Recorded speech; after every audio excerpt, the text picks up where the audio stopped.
O bate-papo político de hoje é muito especial, afinal, hoje é o último dia do ano de 2019. Ao longo deste ano, falamos muito, jornalista Beto Almeida, sobre reforma previdenciária, sobre a preocupação do governo federal em reduzir as despesas na área da previdência social e, ao mesmo tempo, a preocupação das lideranças sindicais com os novos caminhos construídos para os trabalhadores se aposentarem. Ao final do ano, chegamos com a reforma previdenciária que passou pelo Senado, que passou pela Câmara Federal, que foi promulgada e hoje é lei. E nesse debate, Beto Almeida, a gente não pode fugir ao tema que mais mexe com a vida dos brasileiros: reforma previdenciária. Muitas regras e todos nós precisamos nos adaptar à nova realidade imposta com as mudanças nas regras previdenciárias. Beto Almeida.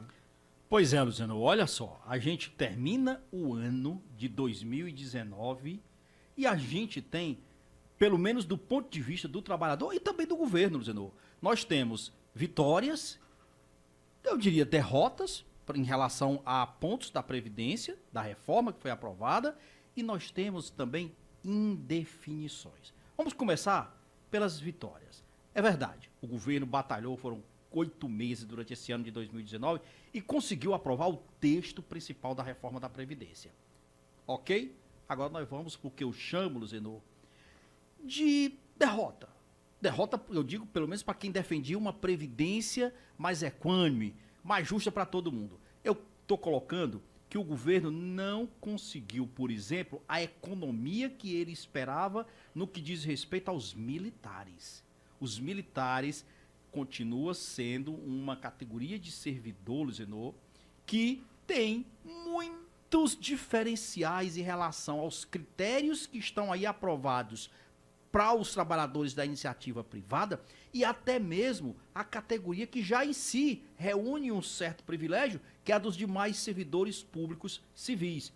Você já imaginou, Zinô, você se aposentar com a integralidade dos seus vencimentos e com a paridade dos reajustes? Ou seja, você se aposenta, os militares vão continuar se aposentando com a integralidade dos salários que eles estavam na ativa e mesmo quando aposentados, o reajuste que será dado para quem está na ativa também vai para os inativos. E olha, Luzenor, não é brincadeira não, a gente já falou isso aqui durante o ano de 2019 todinho.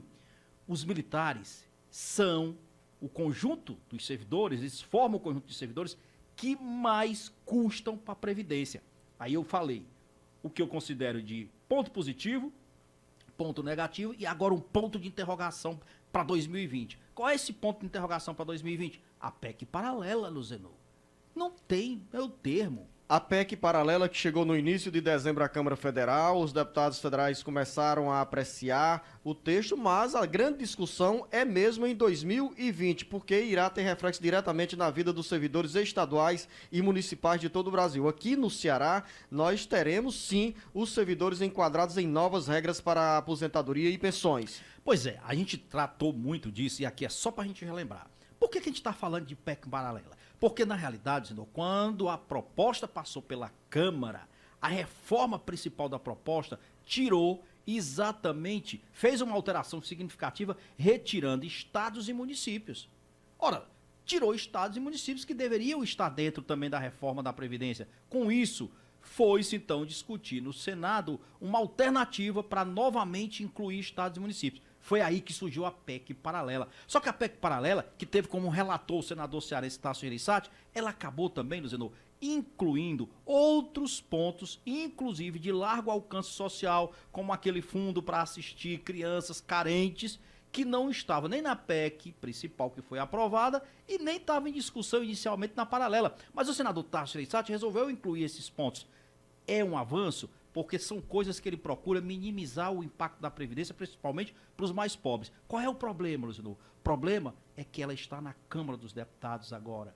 Essa tramitação na Câmara é uma tramitação muito mais lenta do que foi no Senado. Ela também precisa passar por 2 turnos e já tem, inclusive, alguns estados, como é o caso de São Paulo, por exemplo, Zenô, que já está se antecipando e começando a discutir os pontos de alteração na sua previdência para os servidores de lá, sem sequer esperar a aprovação da PEC para ela. Mas Até aqui aí, no tudo Ceará bem. também, jornalista Beto Almeida, nós tivemos, por iniciativa do governo do estado, mudanças nos critérios de contribuição previdenciária. Até mesmo a gente cita que o estado do Ceará, em relação às demais unidades da federação, acabou por se antecipar no que se pode considerar como dever de casa e vai se adequar sem dificuldades a essa norma, a esse novo regimento constitucional na área da Previdência Social. Sem dúvida, não, e aqui não é uma crítica não, pelo contrário, eu acho que quando eu afirmei que alguns estados nem estão esperando pela aprovação da PEC paralela,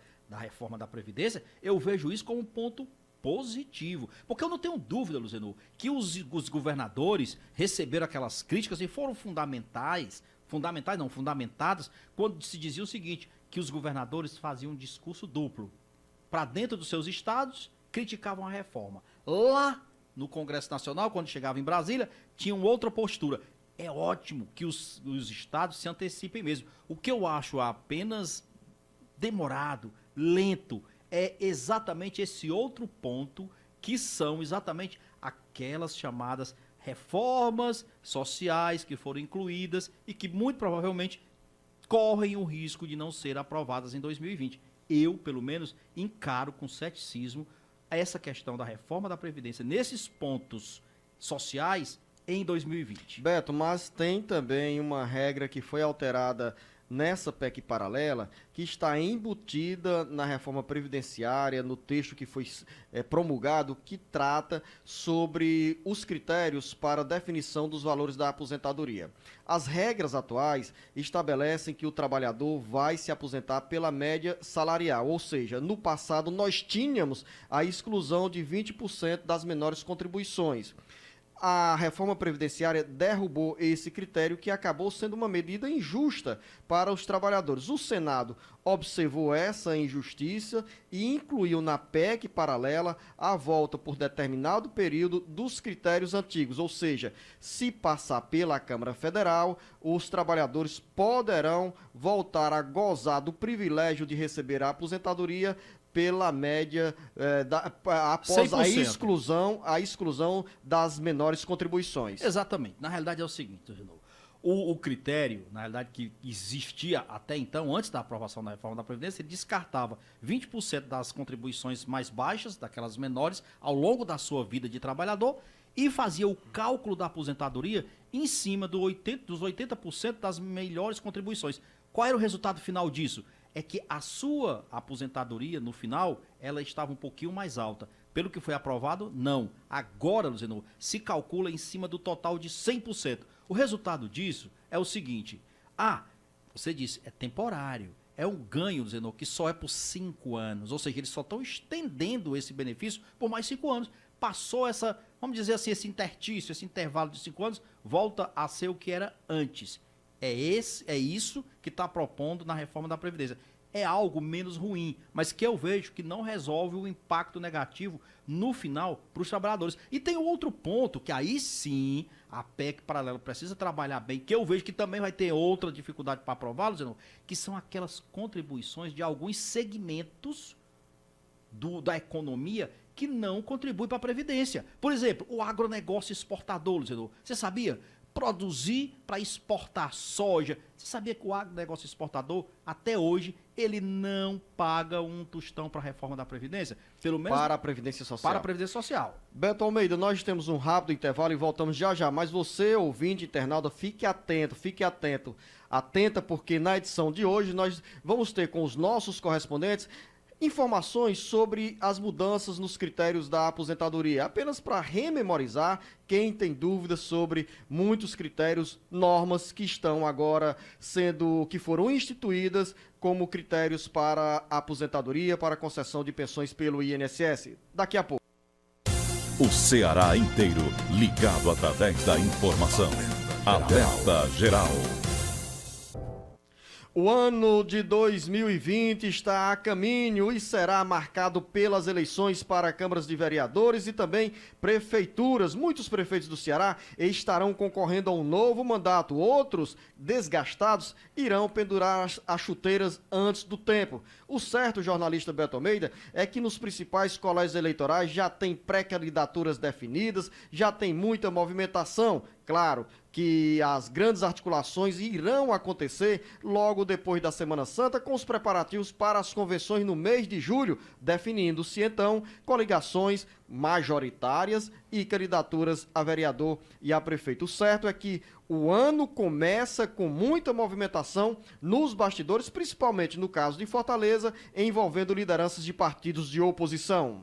Exatamente, Luciano. E aí é o seguinte, 2020 está aí chegando, se anunciando e vai chegar em alta temperatura. Não é à toa, Luciano, porque na realidade nós vamos ter um ano, eu diria, de renovação nos 5.500 e poucos municípios desse país todo, 184 prefeituras, 184 câmaras municipais aqui no estado do Ceará, muitas articulações políticas, colégios eleitorais estratégicos e projetos de poder que estão sendo já discutidos agora, mas com visão já para 2022, quando teremos eleições gerais. Então vamos pegar aqui, por exemplo, Zeno, só que a partir de Fortaleza e a região metropolitana. Fortaleza, nós vamos ter uma eleição com pelo menos por baixo 9 candidaturas. A expectativa é essa. Um cenário que está sendo colocado ainda de muitas articulações,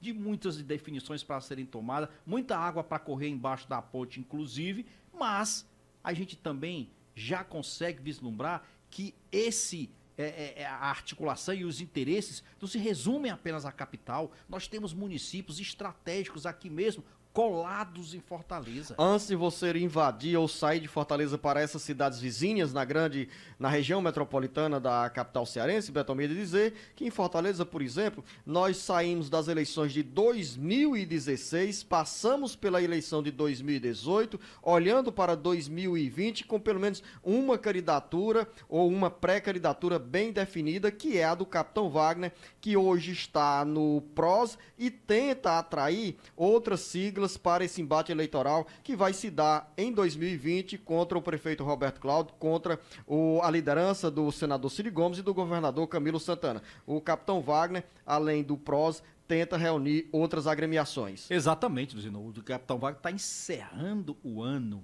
e tem aí, por exemplo, já garantido, ele que é do PROS, tem garantido já o Avante, tem garantido já o Podemos, tem garantido já o PTC, mas pensa em trazer para si o DEM, pelo menos se há uma expectativa, se isso vai se confirmar ou não, é outra história, e ainda tem, segundo ele, pelo menos mais 2 a 3 siglas a serem confirmados nessas negociações que vão ter início agora no comecinho de 2020. Namora também o PSL, que no Ceará é comandado pelo deputado federal Heitor Freire. Exatamente, porque inclusive a expectativa em relação ao PSL, Zeno, é grande e cresceu depois que o PSL descolou do presidente Bolsonaro. Até então, a expectativa, quando havia essa ligação forte, quando o PSL era o partido do governo, a expectativa era de que este partido tivesse candidatura própria. Agora que não existe mais essa vinculação, o próprio Heitor Freire, o deputado Heitor Freire, que é o presidente estadual do PSL, admite sim que o caminho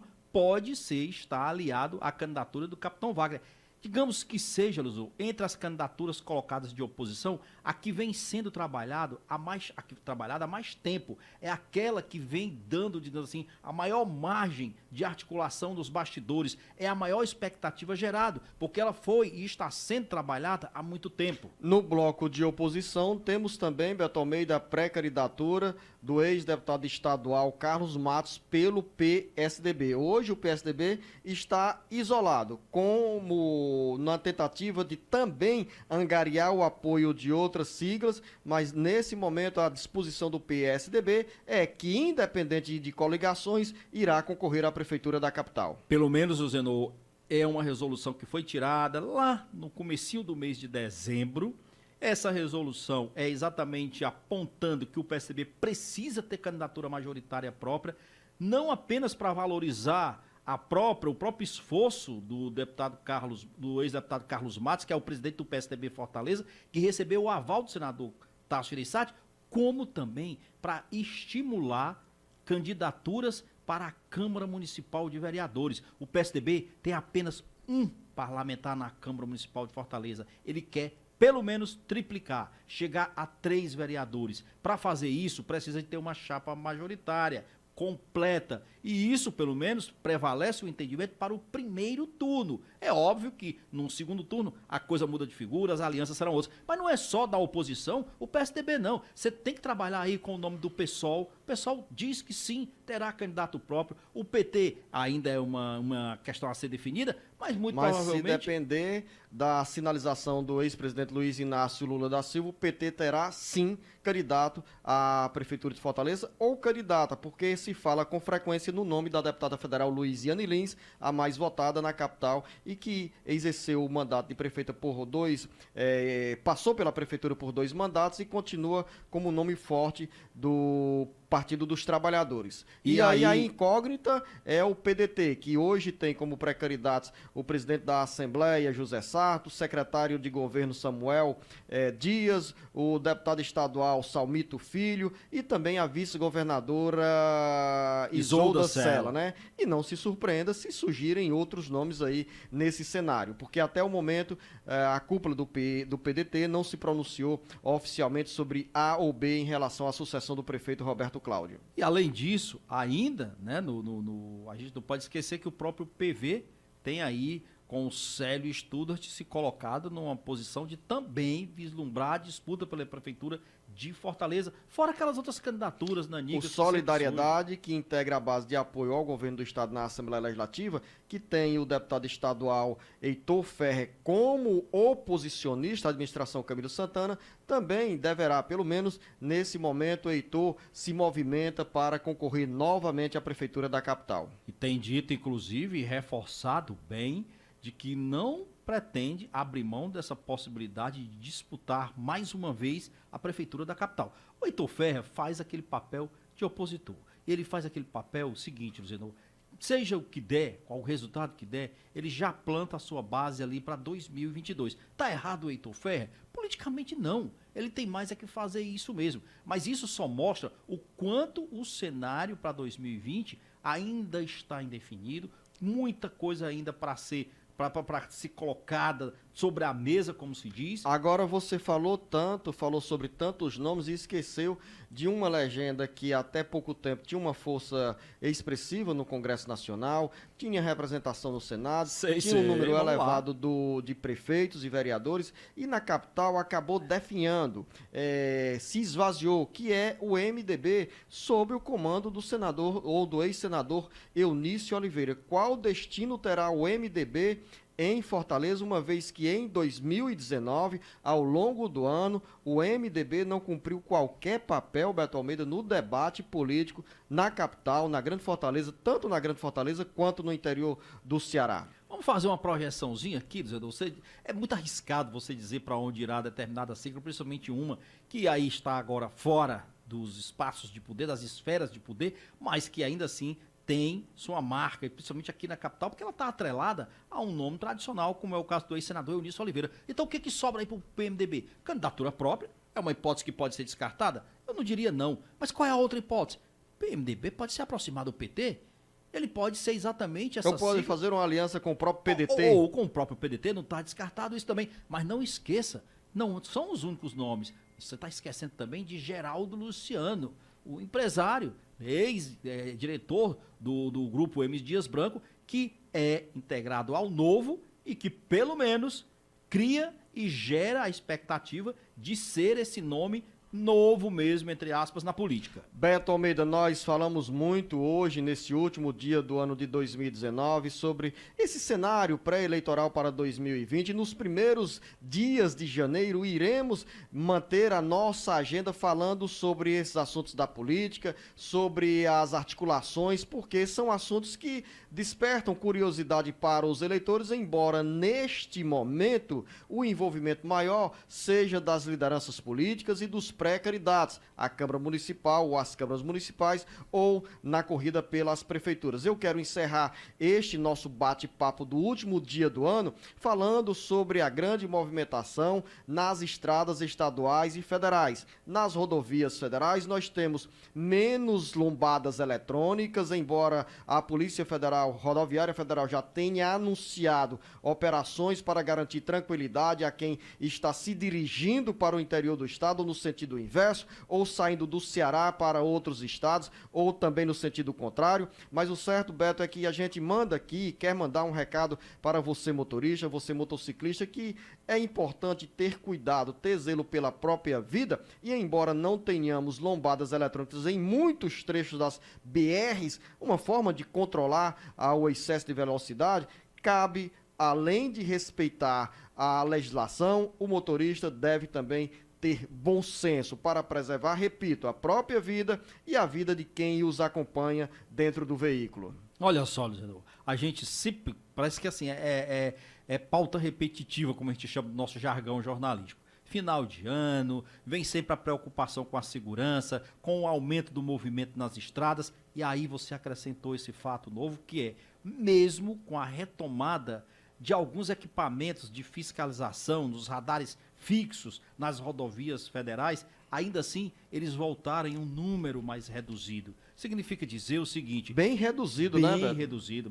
Basta você ir aqui na saída da BR-116, você já percebe que não tem mais aquela quantidade de radares fixos colocado na rodovia. Significa dizer o quê? Que realmente, com o movimento nas estradas, isso pode ser algo que se torne perigoso. E aí, é aquilo que diz, não adianta você só falar na fiscalização, na etapa que isso implica, por exemplo, em perda de pontos na carteira, em pagamento de multas. O que resta saber é se o motorista vai ter realmente trazendo para si a responsabilidade de ir e voltar num feriadão desse com tranquilidade. Do contrário, senhor, a gente vai bater sempre todo ano na mesma tecla. Eu acho lamentável porque a cada ano, quando passa as festas, que vem aquela primeira semana de trabalho, aí vem aquelas estatísticas tristes, os Beto, casos de mortes. Nós enfim. temos boas estradas neste ano, as rodovias estaduais e federais foram recuperadas e isso acaba sendo um atrativo para quem não percebe a presença dos órgãos de fiscalização, seja da Polícia Rodoviária Estadual, Federal, do DETRAN, das autarquias municipais de trânsito, assim como na ausência de equipamentos eletrônicos, como barreiras fixas e também radares móveis. Aí quando você vê o cenário, enxerga o cenário limpo, você acaba colocando o pé no acelerador e na alta velocidade a tragédia pode ser inevitável. Então, como partida para colocar o pé no acelerador, antes de tudo uma reflexão sobre não apenas a palavra que o Beto usou de responsabilidade, mas de bom senso. Na hora que a gente tem bom senso, para evitar uma ultrapassagem indevida, para evitar o excesso mesmo, para não dirigir após o consumo de bebida alcoólica, então se nós temos bom senso, Beto Almeida, estaremos dando um bom caminho para respeitar a legislação de trânsito. E quero finalizar, Beto Almeida, nesta última edição do Jornal Alerta Geral, no ano de 2019, agradecer a todos vocês que fazem parte da redação, da produção do Jornal Alerta Geral, do Jornal Alerta Geral Especial sobre os caminhos da aposentadoria, do nosso site cearagora.com.br, agradecer aos nossos correspondentes, funcionários das emissoras afiliadas, funcionários das emissoras que integram o Sistema Ceará Agora de Comunicação, agradecer acima de tudo a você, ouvinte, internauta, que confiou ao longo de 2019 no nosso trabalho, na prestação de serviço, nessa linguagem que nós temos sempre de levar a você a informação verdadeira. Aqui divergimos sobre determinados temas ou sobre muitos temas, mas acima de tudo mantemos um respeito mútuo para, em primeiro lugar, ficar como prioridade você, ouvinte internauta. Pois é, Luciano, a gente agradece demais o ano de 2019, que vem aí 2020, com certeza será um ano muito bom, se Deus quiser será, e intenso para nós que fazemos comunicação, que vivemos de comunicação, terá um ano de muitas boas notícias, eu espero, e principalmente de renovação na democracia, Luciano, porque eleição nada mais é do que isso, a possibilidade da gente renovar nossas representações, de da gente renovar o regime democrático, o sistema democrático e fazer com que tudo seja melhor ainda. E a você, Beto Almeida, e aos nossos ouvintes, um brinde aqui do Jornal Alerta Geral Especial. Bata aqui, Beto, traga a sua caneca do Jornal Alerta Geral. Pronto, aqui, ó. Ah, não pegou a imagem, Beto, mas está aqui, pelo menos o barulho do brinde da nossa caneca aí. Você, ouvinte, internauta, é convidada para nos acompanhar em 2020. A mesma filosofia, o mesmo compromisso da informação verdadeira, acima de tudo, para você, ouvinte, internauta. Um grande abraço, feliz ano novo a todos vocês. Feliz ano novo a todos e até